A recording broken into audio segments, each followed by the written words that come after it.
hungry ladies. Bless this food to our bodies. We pray that it nourish us. Bless our conversations, Lord, and this short time period.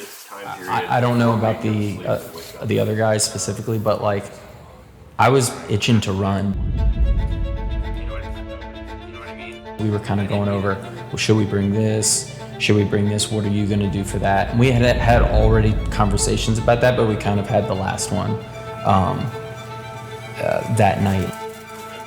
That night did feel a little weird because we were all there and it's just like, all right, you know, what are we gonna do? Just sit around, get ready. Just like knowing that in, 12 plus hours we're gonna be out there running. It was, the energy it definitely felt like the night before a war or something. We had already in ways gone to battle together for some of our harder training runs. So just being there all together, being in the room, knowing that this is real. 3:30 came quick.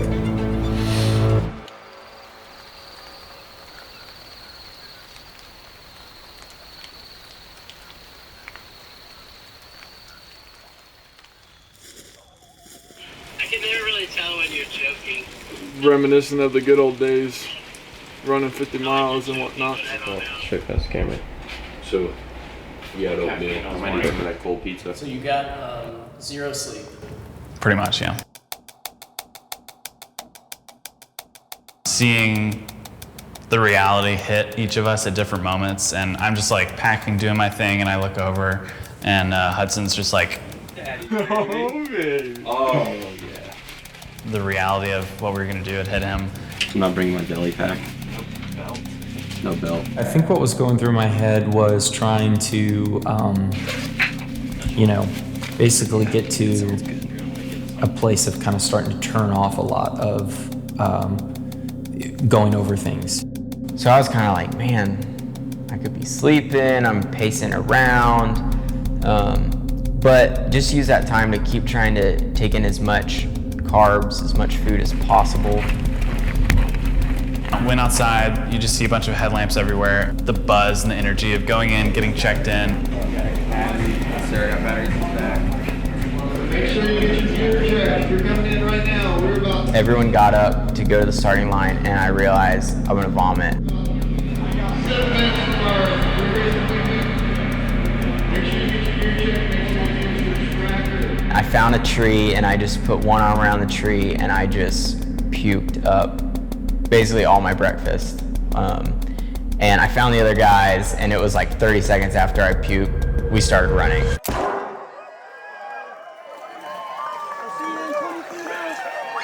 Yeah. Dude, I just threw up all my breakfast. Oh, nice. I missed it. Oh, I should have got you. I'll do it again later.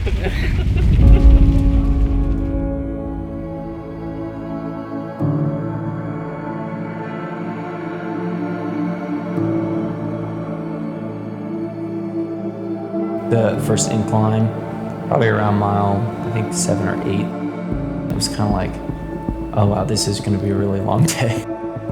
And then we realized, it was like we're the caboose, we're like the back of the pack, and so that was actually kind of fun because it was just like, all right, this is, we can only pass people from here. That's kind of how I was thinking about it, which we did.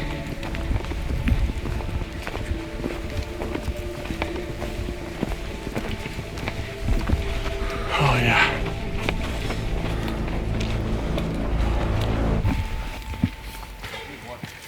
This is a friendly face. How's it going? Good, good. That's right. Oh, good to see you, Brent. Yeah. Is it as bad as you thought it was going to be? This is as good as I thought it would be. There you go. So tough, though. The incline's just straight up. Oh, yeah. I think Kyle's right behind me. For me, I really started to feel the weight of it probably around mile 7 when the first climb started. The guy that I was running with took off in front of me and I couldn't keep up, and the effects of throwing up started to set in, just low energy, feeling dehydrated, and I started going to not a great place.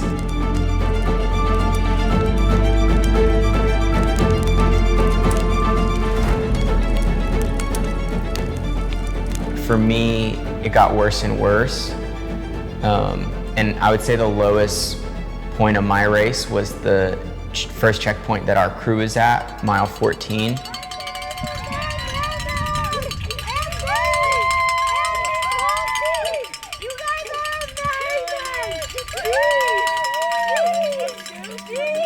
So the aid stations were definitely highlights. They were markers that we could point on the map and have little mini finish lines throughout the race, and it was a huge boost in morale every time we reached one of the checkpoints.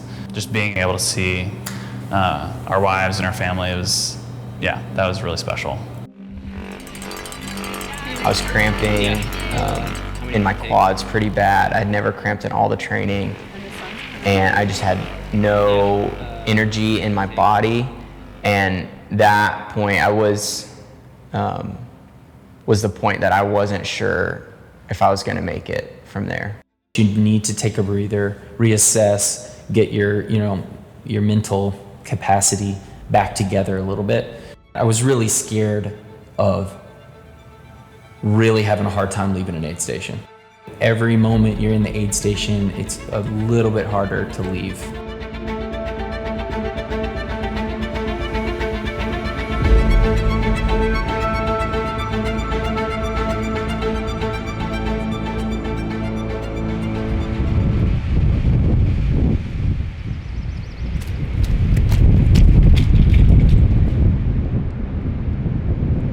Mount Mitchell, that's when it got really freezing. Bitter cold. It was just so steep for so long. Didn't feel like it was ever gonna end, and I just held on for dear life.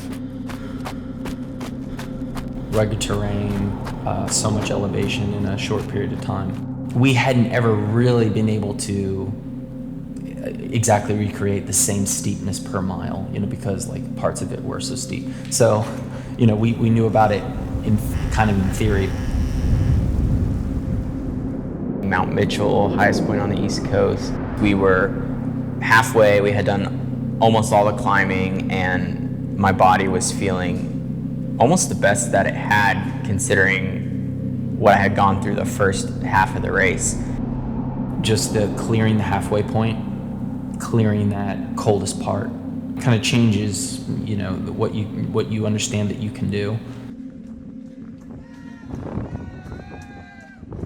Immediately realizing how freezing and cold it was when you're not moving, and then realizing how we had been going all day long. It was stacking all of the miles.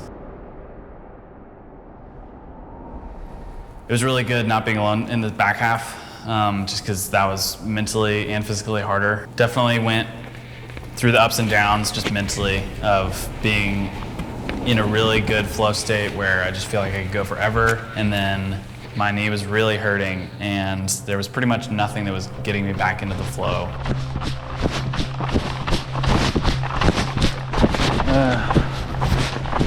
You have to stay engaged and locked into every step. I hear footsteps of others around me, maybe their cadence and pace. The best part is when you hear the nature, so wind rushing through the trees, birds chirping. I was like, wow, everything in the woods was very clear, and I was like very aware of how it felt to be aware of it.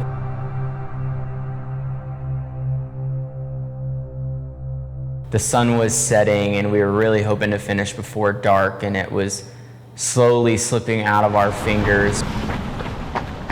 Pretty good. Doing it. First aid. I just felt so tired, so, completely done, completely exhausted.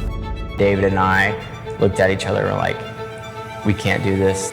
Your bandwidth for like stretching out your endurance gets less and less, I feel. So it's like you have a little crisis every mile or every 2 miles. So it's pitch black at this point, and we had just given everything we had left for the past 4.5 miles, and now we're just empty. I'll definitely get to the end. I'm gonna make it. So at that point, I was just kind of like zoned in. And we just shuffled across the finish line.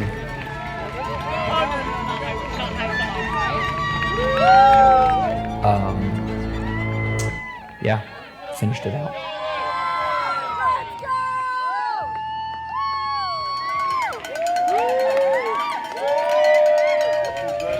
So No, we didn't see it was pitch black when we started, pitch black when we ended. And yeah, longest day of my life.